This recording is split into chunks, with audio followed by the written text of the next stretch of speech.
The IRC was established in 2012. It was the merger of two predecessor councils, one of which covers science, engineering and technology, and the other's humanities and social sciences.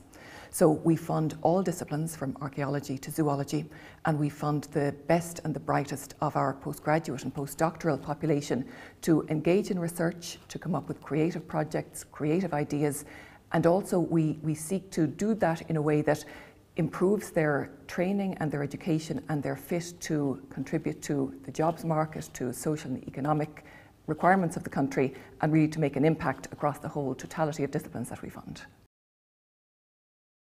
Well, I suppose the most obvious area in which we face a skills challenge is the broad ICT sector. And I see this not just through the council, but also, of course, in my role as a professor of electronic engineering in UCD. Now, so for example, in UCD, we are seeing companies from the electronics sector come to us and say that, look, we cannot get enough good people. The people you're providing us are wonderful, but if only we could have 3-4 times as many of them. So this is obviously a concern at a national level. However, we are starting to see some signs of progress in this. Certainly at an undergraduate level, we are seeing students in electronic engineering come to us in numbers that we have not seen for many, many years. We are also seeing increasing applications from international students, both at undergraduate and postgraduate level, and the usefulness of the education system at these levels to import talent into an innovating economy cannot be underestimated. It is a characteristic of all the successful centres of innovation in the world. I've described it in some cases as the E word. It's a word that you just don't hear in public discourse. Our engineering achievement in Ireland over the last few decades has been remarkable.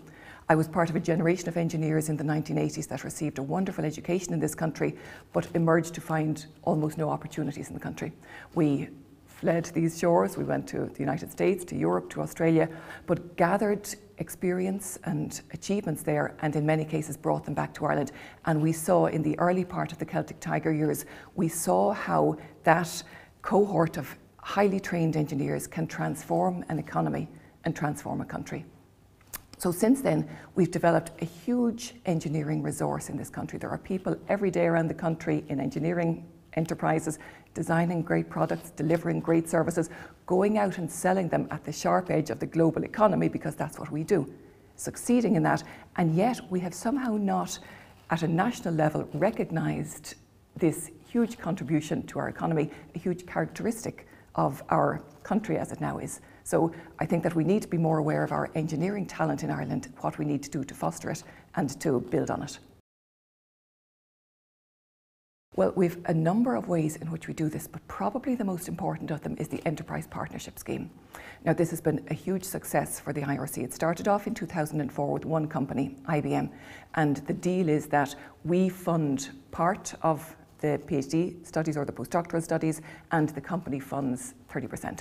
So, and the student then has a relationship with the company throughout their studies. So again, we always look to enhance the training of the students and the postdoctoral researchers through our programs.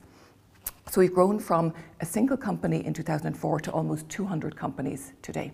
We've seen companies like Intel and IBM come through with repeated tranches of students. They funded maybe 50-odd students apiece through the program, so they see the value in it. But also, and just as importantly, we see SMEs coming to us. They identify a need where they just have a need for a particular skills deficit. They want to learn more about an area through a research project, so they can come to us, and our program is agile and flexible enough that we can fund that with them. And we have had very substantial successes through this program. Well, you can always do more. I am enormously heartened every year in January. I serve as a judge on the Young Scientist and Technology exhibition down at the RDS, and sponsored so wonderfully by BT over recent years.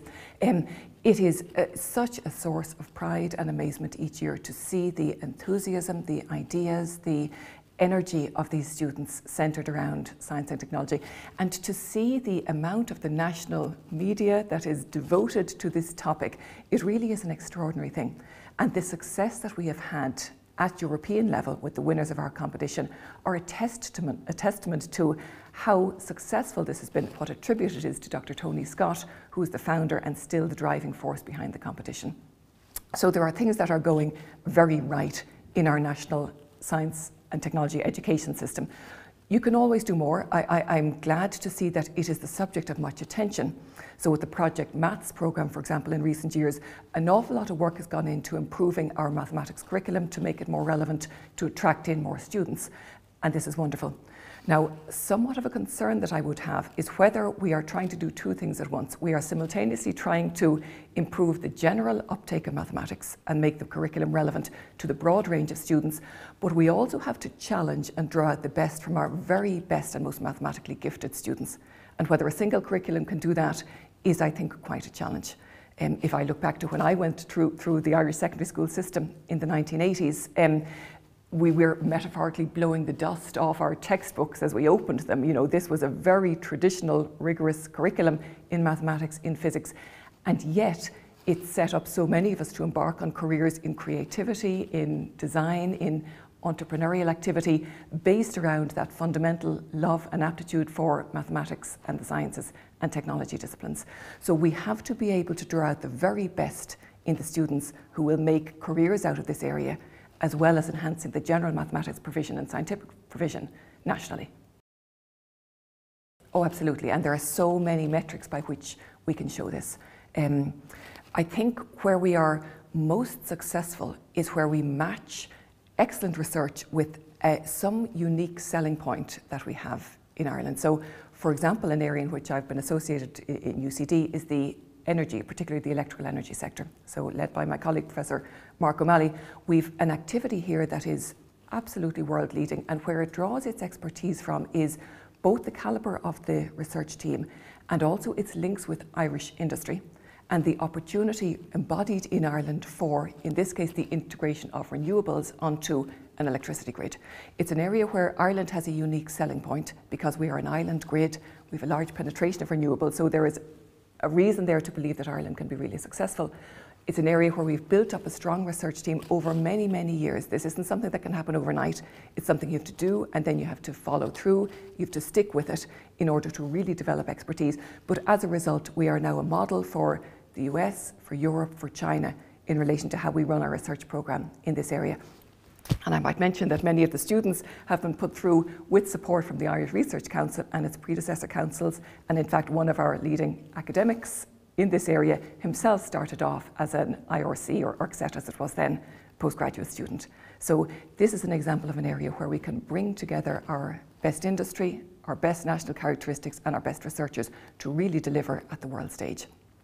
And another thing I would mention, by the way, is that we should not forget about the contribution of humanities and social sciences researchers to problems at the cutting edge of technology.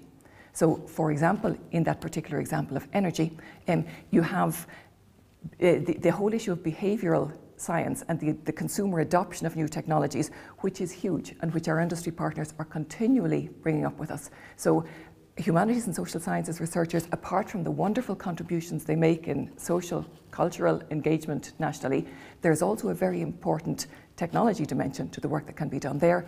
And at the Council, we want to bring out that connection between these social sciences and humanities disciplines and the traditional science and technology disciplines.